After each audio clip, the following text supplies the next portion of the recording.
Nicola Sturgeon has launched on another anti-Brexit Twitter rant, prompting calls for the SNP leader to be banned from Twitter like US President Donald Trump was last week.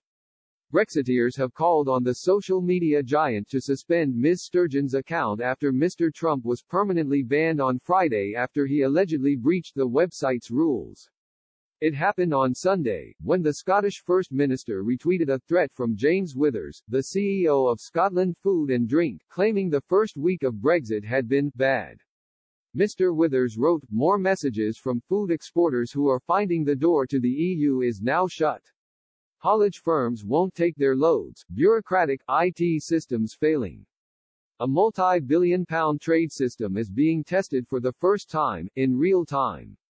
And it's going wrong. Brexit, week 1 was bad. Week 2 will be worse. UK Gov's dismissal of the request from us, and most main business orgs, for a grace period was a critical mistake. By this time next week, pressure to revisit that will be even greater. Emergency financial aid may also be necessary." Ms. Sturgeon shared the thread with her followers, claiming it reflected the devastating impact of Britain's departure from the European Union.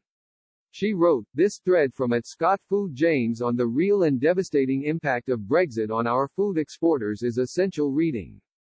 Brexiteers responded to Ms. Sturgeon's remarks with calls for her to be banned from Twitter. One user said, "I really think Twitter should do the same with you as they have Donald Trump." One user replied, "I'll second that." Another person added, "It's always an essential read when the narrative agrees with your ranting." Other users suggested the First Minister should review her coronavirus lockdown guidelines instead of discussing Brexit. One commenter said, "Can we focus on, and rectify, the real and devastating effect school closures will have on children and families? There is no requirement for councils to provide online teaching. How many parents, mainly mothers, will have to choose between their income and teaching their child?" Ms. Sturgeon has also been facing calls on the social media platform to resign.